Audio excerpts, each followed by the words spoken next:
Astaghfirullah. Lillahilladzi arsala rasulahu bil huda wa dinil haq liyudhhirahu 'ala ad-dini kullihi wa kafa billahi shahida wa kafa billahi wakila. Asyhadu an la ilaha illallah wahdahu rabbi la syarika lah wa asyhadu anna Muhammadan abduhu wa rasuluhu alladzi la nabiyya ba'dah, amma ba'du. Kita lanjutkan kajian kita masih membahas tafsir dari surah-surah pendek di dalam juz amma. Kita masih masuk ke suratul insyiqaq pada ayat ke-7. A'udzubillahi minasyaitonir rajim. Bismillahirrahmanirrahim. Fa amma man utiya kitabahu biyamini fasawfa yuhasabu hisaban yasira wa yanqalibu ila ahlihi masrura. Maka adapun orang-orang yang mengambil catatannya dengan tangan kanannya, maka dia akan mendapatkan hisab dengan hisab yang sangat mudah dan akan kembali kepada keluarganya dengan sangat senang. Wa amma man utiya kitabahu wara'a dhahri. Adapun orang-orang yang diberikan catatannya di belakang punggungnya, fasawfa yad'u subura.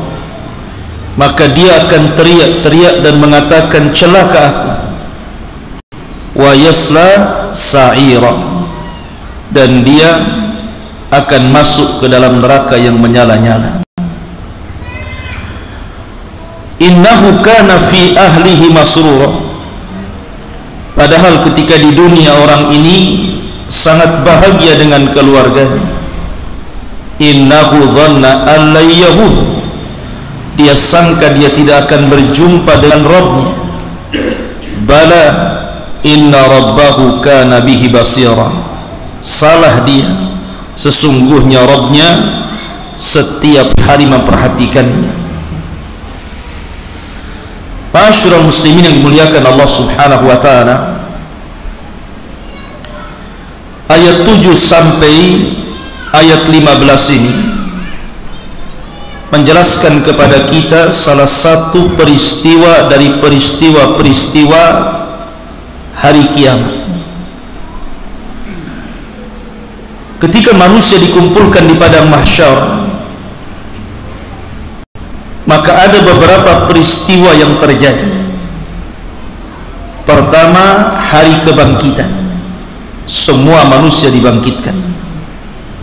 Sejak zaman Adam alaihi salatu wassalam sampai yang terakhir mati. Kemudian yang kedua, setelah dibangkitkan kemudian dikumpulkan di padang mahsyar. Setelah dikumpulkan kemudian ditampakkan seluruh amalannya. Kemudian setelah ditampakkan seluruh amalannya, barulah kemudian pengambilan kitab yang kita akan bahas pada malam hari ini. Setelah pengambilan kitab, baru proses hisab. Ada hisab yang mudah, ada hisab yang sulit. Setelah hisab baru ada proses namanya penimbangan amal. Setelah proses penimbangan amal, maka ada proses namanya al-murur ala sirat, berjalan di atas titian siratal mustaqim. Kemudian setelah itu manusia akan berkumpul di pintu-pintu surga. Maka yang terakhir ada proses jaza, balasan. Apakah dia layak masuk surga, apakah dia layak masuk neraka. Begitulah secara singkat proses-proses yang akan terjadi di padang mahsyar. Kita ambil salah satu peristiwa yang disebutkan di dalam ayat ini. Di sini Allah Subhanahu wa taala mengatakan ada orang-orang yang mengambil catatan kitabnya dengan tangan kanannya, dan mereka orang-orang yang beriman. Tapi ada juga orang-orang yang mengambil dengan catatan kirinya, dengan tangan kirinya, dan mereka orang-orang kafir. Dan ada juga yang mengambil catatannya dengan tangan kiri ke belakang punggungnya, dan mereka adalah orang-orang munafik. Karena di dunia ini manusia cuma terbagi tiga: kalau tidak mukmin, kafir; kalau tidak kafir, maka dia munafik, tengah-tengah orang-orang yang beriman dan orang-orang kafir. Ma'asyiral muslimin yang dimuliakan Allah Azza wa Jalla, ketika manusia diberikan catatan itu, sudah saya katakan bahwa catatan itu terbagi dua. Ada catatan umum di mana seluruh umat dan nabi-nabinya memiliki catatan sendiri-sendiri. Artinya Nuh memiliki catatan bersama umatnya, Ibrahim memiliki catatan bersama umatnya satu buku, kemudian Nabi Lut juga demikian, Nabi Syuaib juga demikian, Nabi Musa, Nabi Isa, termasuk Nabi SAW, ada satu catatan itu berkumpul. Semua catatan umat Rasul jadi satu, jadi satu buku, namanya catatan umum. Di sini Allah Subhanahu wa taala hendak membuka aib setiap orang dan hendak memberitahu kebaikan setiap orang. Karena dalam catatan itu ada Abu Bakar, ada Umar, ada Utsman, ada Ali, ada seluruh para sahabat, ada para tabi'in, ada para tabi'ut tabi'in, ada para ulama, ada para syuhada, orang-orang saleh, dan kita juga ada di situ. Dan itu akan dibaca di hadapan manusia. Ketika Abu Bakar Siddiq radhiyallahu anhu disebutkan kebaikannya, Umar disebutkan kebaikannya, Utsman disebutkan kebaikannya, Ali disebutkan kebaikannya, kemudian para ulama, kita pun disebutkan di situ. Sayangnya bukan kebaikan saja disebutkan, keburukannya pun disebutkan. Dan di situ kita akan dipermalukan oleh Allah Azza wa Jalla di hadapan manusia. Karena ketika itu la takhfa minhum khafiyah, tidak ada yang tersembunyi, semua nampak. Dan kekhususan pada hari kiamat itu, orang diberikan ingatan dengan ingatan yang sangat tajam.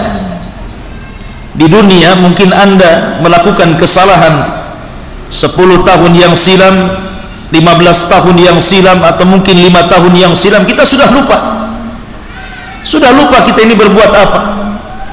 Kita pernah menzalimi orang, kita lupa. Kita pernah menggibah orang, kita lupa. Kita pernah mengambil hak orang, kita lupa. Kita pernah bermaksiat, kita lupa. Tapi di akhirat tidak akan lupa. Kita akan diingatkan seluruh ingatan di dunia sejak kita akil balik sampai kita wafat. Menitnya, jamnya, harinya, bulannya, tahunnya, kita akan ingat.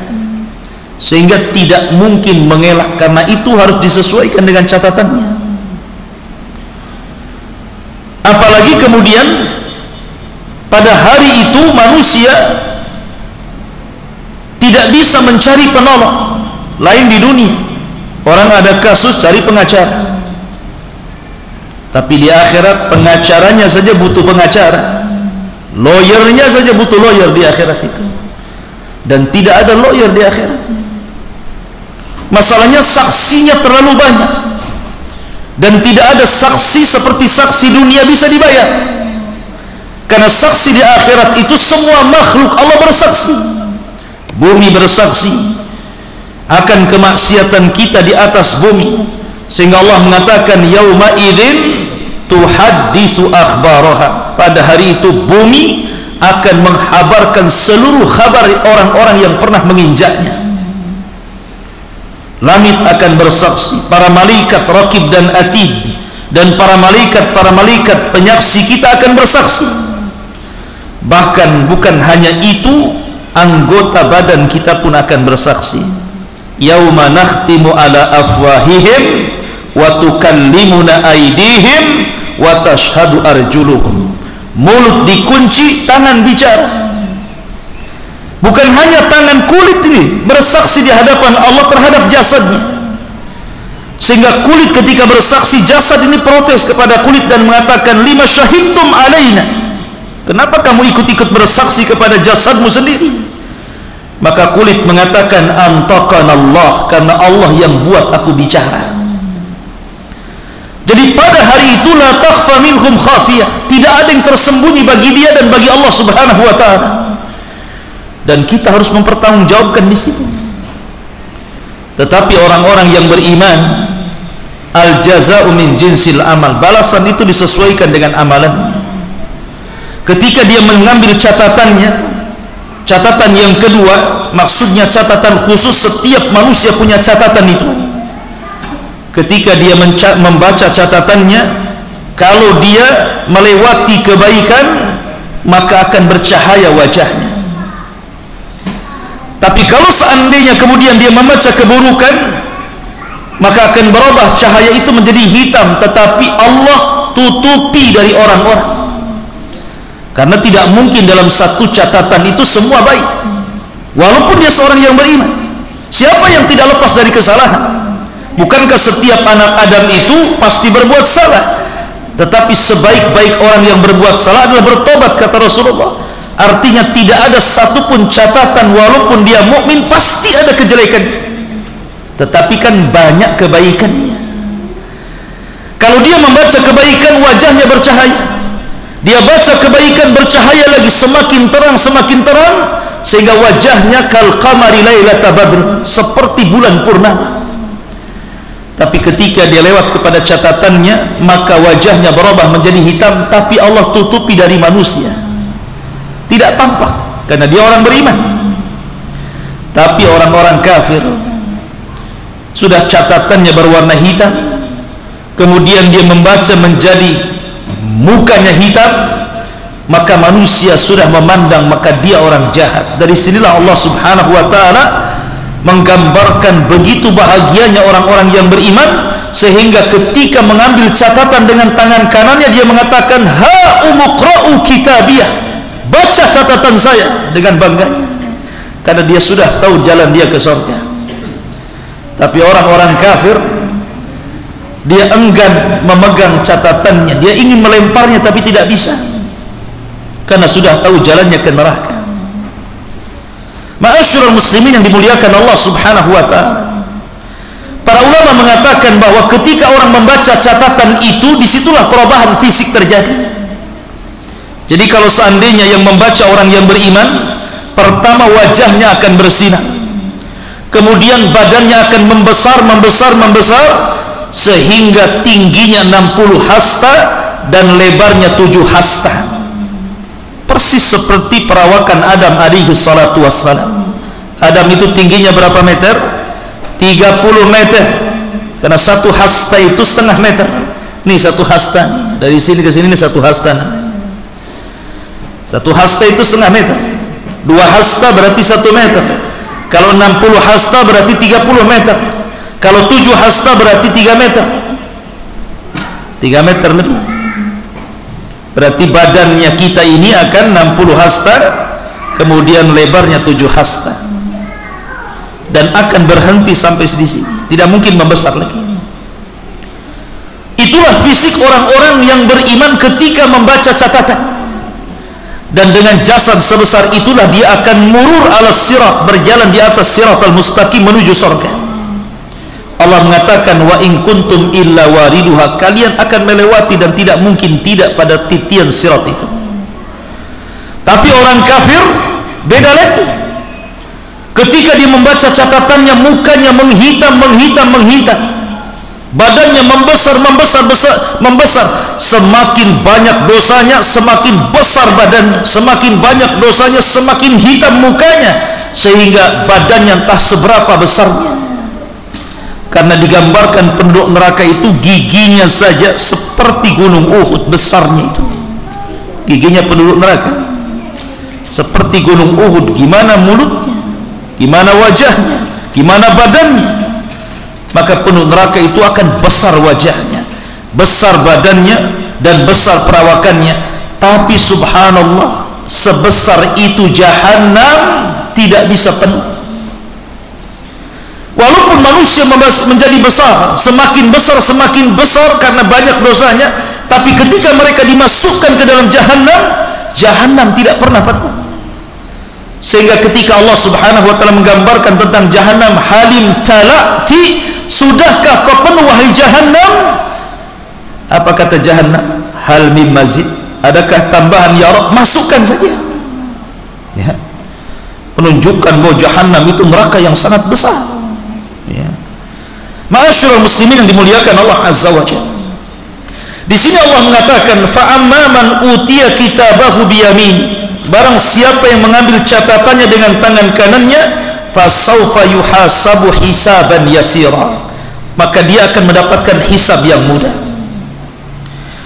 Manusia akan tinggal di padang mahsyar itu bukan sebentar, khamsina alfasana, Allah sebutkan 50.000 tahun dalam kondisi berdiri, tidak duduk dan tidak berbaring. Kemudian matahari didekatkan di atas kepala 1 mil, kemudian keringat bercucuran dan keringat itu menjadi kolam di sekitarnya, ada yang tenggelam selutut, ada yang tenggelam sepusar, ada yang tenggelam sedada, ada yang tenggelam sampai ke lehernya, sesuai dengan kadar amalan. Dan dia akan berada di situ selama 50.000 tahun. Disinilah kenapa alasannya penduduk Mauqif itu tidak mungkin duduk, karena kalau duduk tenggelam dengan keringatnya, apalagi berbaring. Maka kondisi mereka hanya berdiri, ya yauma yaqumun nasu li rabbil alamin, pada hari manusia berdiri di hadapan Rabbnya semesta alam. Lah ketika itu apakah seluruh manusia akan sama tinggalnya selama 50.000 tahun? Tidak, kata para ulama. 50.000 tahun itu hanya untuk orang kafir saja. Karena orang-orang yang beriman, ada di antara mereka yang tidak dihisab, ada yang di antara mereka tidak diazab. Seperti hadis Nabi SAW, ketika dia bermimpi kemudian ditampakkan sebelah kanannya umatnya yang begitu banyak. Tiba-tiba Rasul mengatakan, apakah itu umatku? Maka Jibril mengatakan, bukan, itu Nuh, itu Musa dan kaumnya, itu umatnya Musa dan kaumnya. Ketika Nabi SAW melihat ke arah lain, rupanya ada umat yang jauh lebih banyak dibandingkan umat Musa. Maka dikatakan, nah itulah umat nanti pada hari kiamat, umat Islam, umat terbanyak. Kemudian dikatakan kepada Nabi SAW, minhum, di antara mereka umatmu itu ada 70.000 yadkhulunal jannah bighairi hisabin wala adzab. Di antara mereka ada 70.000 orang yang tidak akan disentuh hisab dan tidak akan diazab, direct masuk surga. Maka orang ini tidak pernah tinggal di padang mahsyar kecuali hanya lewat. Karena orang-orang yang tinggal di padang mahsyar itu untuk melakukan proses hisab. Nah ini nggak dihisab, nggak diazab, direct lah masuk surga.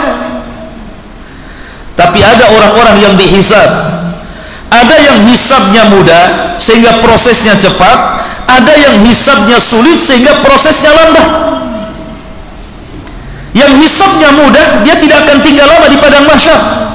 Tapi yang hisabnya sulit, boleh jadi mereka akan bersama dengan orang-orang kafir selama 50.000 tahun berdiri mencari peradilan Allah Subhanahu wa ta'ala.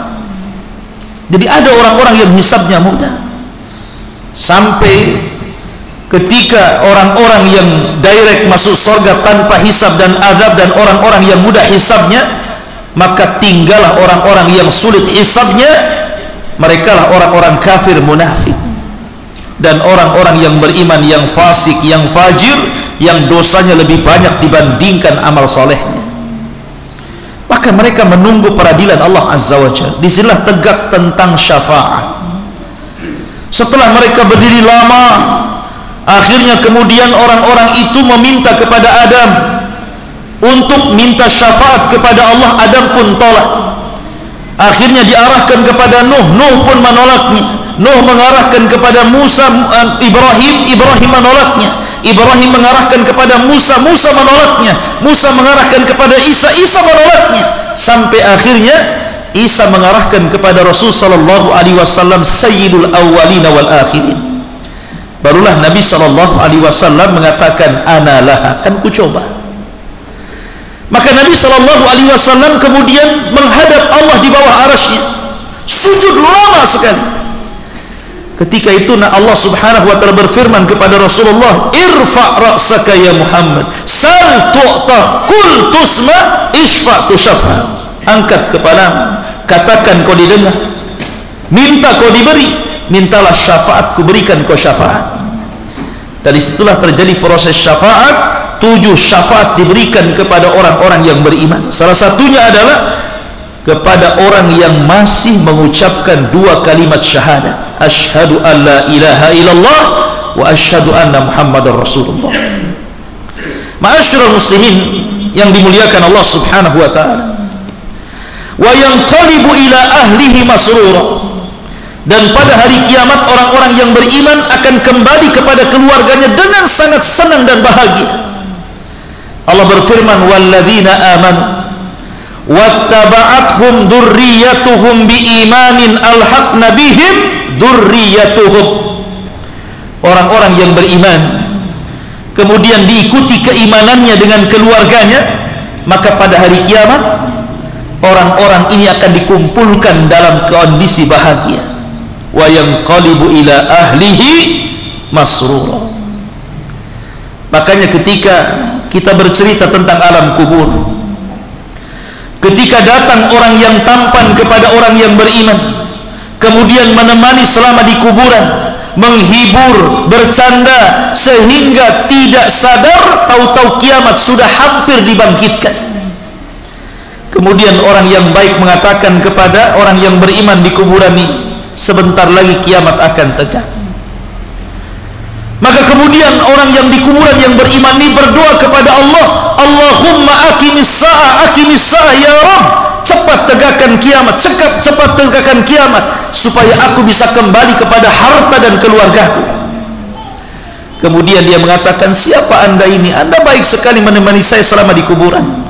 Maka orang yang baik mengatakan, ana amalukas soleh, sayalah amal solehmu, saya jelmaan dari solatmu, zakatmu, puasamu, baca Quranmu, zikirmu, berbuat baikmu, dan begitu seterusnya. Jadi orang yang beriman akan kembali kepada harta dan keluarganya. Karena orang-orang yang beriman, dia tidak pernah membangun keluarganya di dunia, dia tidak pernah membangun rumahnya di dunia, dia tidak pernah membangun kemewahannya di dunia. Orang-orang yang beriman, dia bangun rumahnya di akhirat, dia beli tanahnya di akhirat, dia beli tamannya di akhirat, sehingga ketika dia sedang sakaratul maut, dia ingin segera berjumpa dengan rumah, tanah, taman, dan seluruh keluarganya. Kenapa? Karena tidak ada beban di dunia. Tapi orang-orang yang membangun rumahnya di dunia, usahanya di dunia, kendaraannya di dunia, sama sekali dia tidak memberikan dan menyisihkan untuk akhiratnya, maka saat detik wafatnya orang ini benci kematian, karena dia akan meninggalkan keluarga, harta, pangkat, jabatan, anak-anak, sehingga dia benci dengan kematian. Ma'asyiral muslimin yang dimuliakan Allah azza wa jalla, kemudian Allah mengatakan, wa amman utiya kitabahu wara'a dhahri. Adapun orang-orang yang diberikan catatannya di belakang punggungnya, orang-orang kafir, orang-orang munafik, fasaufa yad'u thubura, dia pun berteriak, celaka aku. Baru sadar dia. Orang itu terkadang sadar setelah mati, nggak ada guna. Orang kalau menyesal di dunia, kalau sudah di akhirat menyesal, apa gunanya? Di akhirat kita tidak bisa sholat, kita tidak bisa puasa, kita tidak bisa berdoa, kita tidak bisa istighfar. Yang ada di akhirat itu mempertanggungjawabkan semua amalan. Makanya orang-orang di kuburan saja nyesal dan mengatakan, orang-orang kubur itu, dia mengatakan, ya Allah, kembalikan aku ke dunia. Allahumma rabbirji'uni, ya Allah, kembalikan aku, la'alli a'malu salihan fima tarak, agar aku bisa mengamalkan amalan saleh terhadap yang aku luputkan selama di dunia. Tapi Allah mengatakan, kalla, sekali-kali tidak mungkin, innaha kalimatun huwa qailuha, itu kan hanya hayalanmu saja. Yang lain mengatakan, laula akhartani ila ajalin qarib la asaddaqa wa akum minas salihin. Ya Allah, kalau engkau bangkitkan aku ke dunia sedetik saja, ku infakkan semua hartaku, la asaddaqa wa akum minas salihin, dan saya akan berkawan dengan orang-orang saleh. Tapi mustahil. Ya, ini orang jahat menyesal. Orang baik ingin kembali ke dunia saja tidak bisa, apalagi orang jahat. Sampai Abdullah bin Haram, ketika dia diajak bicara oleh Allah Subhanahu wa ta'ala setelah kematiannya, Allah berfirman kepada Abdullah bin Haram, tamanna ya abdi, minta sesuatu kepadaku wahai hambaku. Maka Abdullah bin Haram mengatakan, ya Rabb, berikanlah kepadaku kehidupan 2 kali di dunia, supaya aku bisa berjihad kembali, kemudian mati syahid kedua kalinya. Tapi Allah mengatakan, mustahil orang mati hidup lagi. Ini orang baik tidak bisa kembali ke dunia, gimana orang jahat, kan begitu ya. Maka ikhwatu fiddin, penyesalan itu tidak mungkin dilakukan di akhirat. Sebagaimana orang kafir mengatakan, fasaufa yad'u thubura, dia pun berteriak celaka aku, wa yasla sa'ira, dan dia akan diancam dengan neraka yang menyala-nyala. Innahu kana fi ahlihi masrura. Orang-orang kafir ini di dunia dia senang dengan keluarganya. Disinilah kebalikannya. Kalau orang-orang yang beriman, kesenangan dengan keluarga itu bukan di dunia, karena pasti orang yang beriman keluarganya pasti diuji Allah Subhanahu wa ta'ala. Tapi orang-orang kafir terbalik, justru kesenangan mereka dengan keluarga itu di dunia, dan di akhirat akan diceraikan Allah Subhanahu wa ta'ala. Sehingga Rasul mengatakan, ad-dunya sijnul mu'min wa jannatul kafir. Dunia ini penjara bagi orang-orang yang beriman, tapi surga bagi orang-orang kafir. Ketika ada orang Yahudi yang miskin, yang fakir, yang kere, datang kepada Imam Ibnu Hajar al-Asqalani, salah seorang ulama Syafi'i, pengarang kitab syarah Sahih Bukhari Fathul Bari, pengarang kitab Riyadhus Shalihin, Bulughul Maram, dan banyak karyanya. Bulughul Maram Imam Nawawi, Riyadhus Shalihin karya Imam Nawawi, Bulughul Maram maksud saya. Jadi Imam Ibnu Hajar ini datangi seorang Yahudi fakir. Ketika itu Ibnu Hajar sedang dimuliakan di pasar, pakai kendaraan mewah, pakai baju kerajaan, digaji kerajaan karena dia qadhi di Mesir. Tiba-tiba orang Yahudi fakir mengatakan, ya Imam, bukankah dalam agamamu, maksudnya dalam agama Islam, nabimu pernah bersabda, ad-dunya sijnul mu'min wa jannatul kafir. Dunia ini penjara bagi orang yang beriman dan surga bagi orang kafir. Kenapa pula saya tidak pernah mengalami kebaikan seperti Anda? Dalam pandanganmu saya ini kafir, harusnya saya yang senang. Dalam pandanganmu Anda ini mukmin, harusnya penjara. Kenapa Anda senang, saya susah, katanya. Kata Ibnu Hajar al-Asqalani rahimahullah tadi yang mengatakan, adapun dengan kesenangan yang saya miliki, memang saya digaji pemerintah, saya diberikan fasilitas pemerintah, diberikan gaji pemerintah, baju bagus, kendaraan bagus, tetapi dunia masih penjara bagi saya. Saya belum bisa lepas sholat, saya harus tetap sholat. Saya belum bisa lepas puasa, saya harus tetap puasa. Saya harus tetap sedekah, zakat, zikir, baca Quran, mengajar, talabul ilmi. Saya tidak bisa meninggalkan itu semuanya, karena seorang mukmin tidak mungkin kenyang untuk beramal soleh sampai kedua kakinya masuk ke dalam surga. Tapi dirimu sesusah ini di dunia, kamu masih surga dibandingkan dengan akhirat yang menunggumu dengan api yang sangat besar yang akan melahapmu. Bersyukurlah kau masih hidup di dunia. Dunia surga bagimu. Kalau kamu mati masuk neraka lebih payah daripada sekarang kau hidup di dunia, katanya. Tapi diriku dibandingkan dengan surga, kenikmatanku ini nggak ada apa-apanya. Ya. Dari sini ma'asyiral muslimin, bahwa orang-orang kafir itu Allah berikan istidraj dalam kehidupan dunia. Jadi jangan sedih kalau antum melihat ada orang kafir kerjanya bagus, gajinya besar, rumahnya gedong, kendaraannya bagus, istrinya cantik, anak-anaknya banyak, tidak ada masalah, bahagia terus. jalan ke sana kemari, tidak perlu sedih. Kenapa? Karena Allah mengatakan innahu kana fi ahlihi masrura. Ketika di dunia orang-orang kafir diberikan kesenangan, tapi kesenangan mereka hanya sebatas istidraj. Wa umli lahum inna kaidi matin. Kami biarkan mereka senang sampai pada waktunya kami adab. Hatta idza farihu bima utu akhadnahum baghtah. Sampai ketika mereka bersenang-senang dengan apa yang kami berikan dari kehidupan dunia, mereka tidak sadar, tiba-tiba kami adab mereka sekonyong-konyong secara tiba-tiba. Istidraj. Tapi keluarga orang-orang yang beriman pasti ada ujian. Terkadang ujian itu beruntun, ikhwan. Anda harus sabar. Ya, Anda harus sabar karena keluarga yang beriman itu pasti diuji. Nggak diuji orang tuanya, diuji istrinya. Nggak diuji istrinya, diuji suaminya. Nggak diuji suaminya, diuji anak-anaknya. Nggak diuji semuanya, diuji ekonominya, diuji kesehatannya. Orang yang beriman pasti diuji.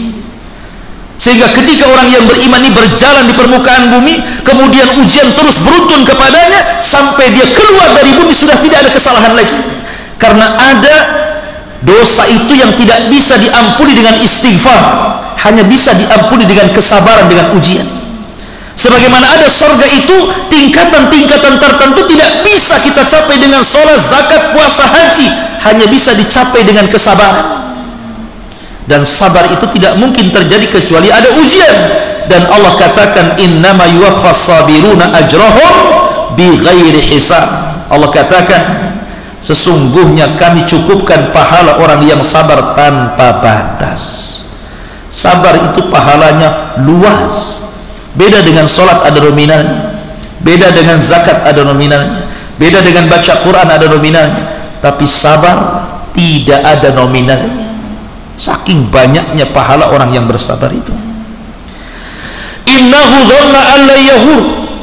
Orang-orang kafir itu mereka sangka mereka tidak akan berjumpa dengan Allah. Makanya kenapa orang-orang kafir itu hidupnya kayak binatang, tidak diperintah dan tidak dilarang, kan? Seolah-olah tidak ada larangan kepada mereka dan tidak ada perintah kepada mereka, sama dengan binatang. Karena apa? Karena memang Allah Subhanahu wa ta'ala berikan kesenangan kepada mereka. Allah berikan kesenangannya cash di dunia, tetapi dia tidak akan mendapatkan kesenangannya di akhirat. Makanya ketika orang-orang kafir dibangkitkan pada hari kiamat, dia berteriak-teriak dan mengatakan wa qalal insanu malaha. Orang-orang kafir berkata, malaha, ada apa ini? Dalam surah Yasin, ya wailana man ba'athana min marqadina. Celaka diriku, siapa yang membangunkan aku dari tidurku ini? Tapi orang-orang yang beriman hanya tersenyum dan mereka mengatakan hadza ma wa'adar rahman wa sadaqal mursalun. Inilah janji Ar-Rahman kepada kalian dan benarlah ucapan para rasul. Kemudian Allah katakan bala inna rabbahu kana bihi basira. Orang kafir itu tidak menyangka bahwa mereka setiap hari diperhatikan Allah. Allah maha melihat, Allah maha mendengar, Allah maha mengetahui. Makanya orang-orang yang beriman sangat yakin. Ketika kita yakini Allah maha mendengar, maka orang yang beriman yakin bahwa setiap ucapannya didengar Allah. Ketika orang-orang yang beriman mengatakan Allah maha melihat, maka setiap perbuatannya dia yakin sedang dilihat Allah. Makanya terlahir menjadi orang-orang yang baik. Ucapannya tidak keluar kecuali santun, perbuatannya tidak keluar kecuali akhlak, dan begitu seterusnya. Tapi orang kafir, mereka tidak merasa diawasi, tidak merasa didengar. Makanya sekehendaknya idza lam tastahi fasna ma syi'ta, kata Rasul. Kalau tidak punya malu, lakukan sekehendaknya. Begitulah perbedaan orang kafir dengan orang beriman. Orang kafir percaya dengan nama dan sifat bagi Allah Azza wa Jalla. Cuman masalahnya ada orang-orang yang beriman itu, mereka hanya mengakui tentang nama-nama Allah, tapi tidak pernah mengakui sampai ke mahanya Allah Subhanahu wa ta'ala. Saya contohkan seperti ini. Allah maha melihat. Semua yakin dan semua sepakat kaum muslimin mengatakan Allah maha mendengar. Tapi tidak semua orang yang yakin dan percaya Allah maha mendengar, ucapannya merasa didengar Allah. Ada orang seperti itu, tidak ada muraqabah sama sekali. Coba kalau seandainya orang-orang yang beriman, yang percaya dengan nama Allah, kemudian yakin dengan mahanya Allah, tentu ketika dia mengatakan Allah maha mendengar, dia yakin ucapannya didengar Allah. Ketika dia yakin Allah maha melihat, pergerakannya dilihat Allah. Ketika dia yakin Allah maha razak, maha pemberi rezeki, dia yakin harta itu titipan Allah. Ketika Allah subhanahu wa ta'ala maha rahim, dia yakin bahwa ada kesempatan untuk bertobat karena Allah itu rahim kepada hambanya. Begitu seterusnya. Makanya penting beriman dengan nama-nama Allah subhanahu wa ta'ala untuk menguatkan iman seseorang supaya tidak kufur nikmat maksudnya ya. Ma'asyiral muslimin yang dimuliakan Allah azza wa jalla, maka di sini Allah subhanahu wa ta'ala menyebutkan dua kelompok, yang satu kelompok ahli surga, yang satu kelompok ahli nar. Wallahu a'lam. Fala uqsim bisyafaq, ini sudah bab lain, kita tinggalkan minggu depan. Subhanallah bihamdika asyhadu an la ilaha illa anta astaghfiruka wa atubu ilaik. Allahu a'lam. Assalamualaikum warahmatullahi wabarakatuh.